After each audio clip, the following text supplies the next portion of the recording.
Hi everyone, and welcome to another Music Tip Tuesday. Today's music tip is going to be about piano, because I've had people asking for piano. We're going to be talking about finger crossing. So last time we were working about the fluidity in our fingers. This time we're actually going to really work with crossing our fingers. So what that means is when we play a scale or different pieces of music, we only have 5 fingers, but sometimes it goes further than that. We need to cross our finger underneath.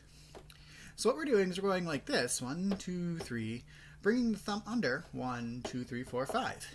We can also go the other way, 5, 4, 3, 2, 1, bring the finger over the 1, or even bring the 4 over the 1 depending on what we're doing. So for an example, I'm just going to show you what a C scale would look like.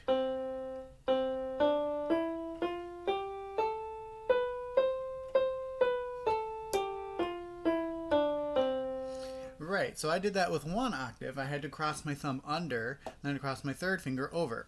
So the first tip I have for crossings is you're only going to be crossing when you're using that 1 finger, right? So we're going to be crossing the 1 either underneath, or the 2, the 3, or the 4. I haven't seen 5, but I suppose you could do 5 also, over the 1. You're never going to cross 3 over 2, or 4 over 3, or 5 over 4, or anything like that, because that would really hurt your hand. It'd cause cramps. If you take a look at your hand, you can see why. That thumb has a lot more movement, so we can really cross underneath quite easy and cross over easily. The second thing, I want you to observe my elbow.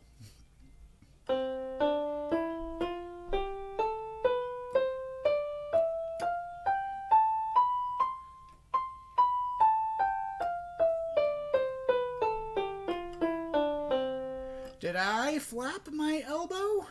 I did not. So when you're crossing, I want you to not do this. Now I have several students who did this when they were first learning. And the reason this is a bad thing is, 1, it slows you down. You see, it also makes you reach to the wrong notes.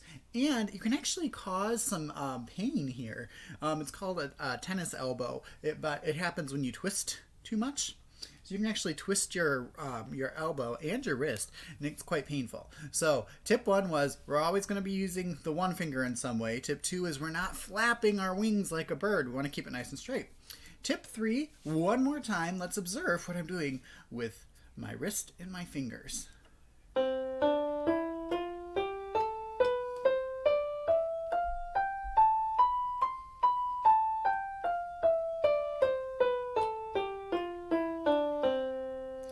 We need to keep our wrist up so that our fingers are touching the piano with the tips of our fingers. If I play with my wrist down,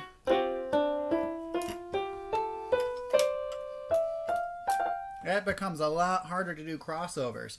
The wrist down really smashes our hand down, and we're not able to cross under or over very well at all. So, when you're working on crossings for scales or songs, you're going to always make sure you're using that 1 finger in some way, whether it's crossing underneath or fingers are crossing over the 1. You're going to make sure to not flap like a bird, because we don't want to hurt our elbows or our wrists, and we don't want to slow down. We're going to make sure to keep the wrist up so that the fingertips are touching the piano. Well, that's it for today's music tip. I will see you next week. Bye, everyone.